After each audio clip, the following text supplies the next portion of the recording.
Hey everyone, and welcome back to the channel. Today, we're diving into one of the most brilliant and audacious military deceptions of all time. A story where one side thought they held all the cards only to discover they were playing a completely different game. Imagine this.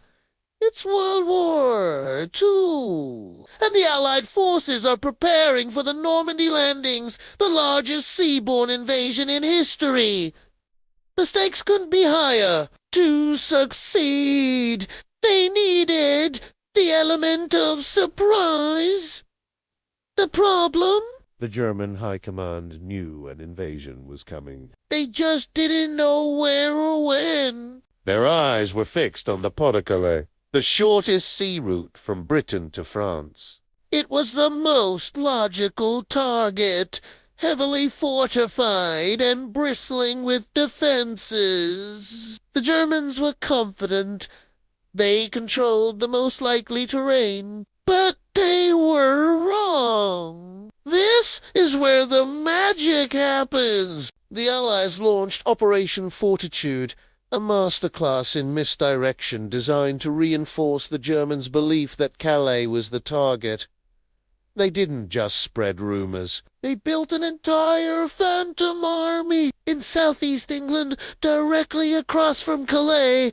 They created the first U.S. Army Group, This army was a complete fabrication, but it looked incredibly real from the air and to German intelligence. How did they do it? With inflatable tanks, plywood artillery, and dummy landing craft. From a reconnaissance plane, these rubber Shermans looked just like the real thing. They created fake military camps with fake barracks and fake supply depots. They even broadcasted massive amounts of radio traffic, simulating the communications of a huge military force preparing to strike. Every message, every signal was designed to be intercepted by the Germans, painting a picture of an imminent attack on Calais.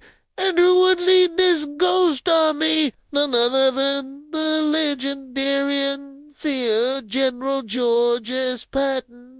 The Germans respected and dreaded Patton. They believed that the Allies would never launch a major invasion without their best tank commander at the helm. So, placing him in charge of FUSAG was the ultimate confirmation. German spies in Britain were fed false information, and even double agents, controlled by the British, Sent back reports confirming the massive build-up opposite Calais. The deception was so effective that even after the D-Day landings began in Normandy on June 6th, the German High Command was convinced it was just a diversion. They believed the real larger invasion was still to come at Calais. For crucial weeks, they held back powerful panzer divisions, waiting for Patton's ghost army to make its move. They kept their best troops away from Normandy, guarding a coastline that would never be attacked. This delay gave the Allies the critical time they needed to establish a secure beachhead in Normandy, pour in troops and supplies, and break out into the French countryside. By the time the Germans realized they had been completely fooled,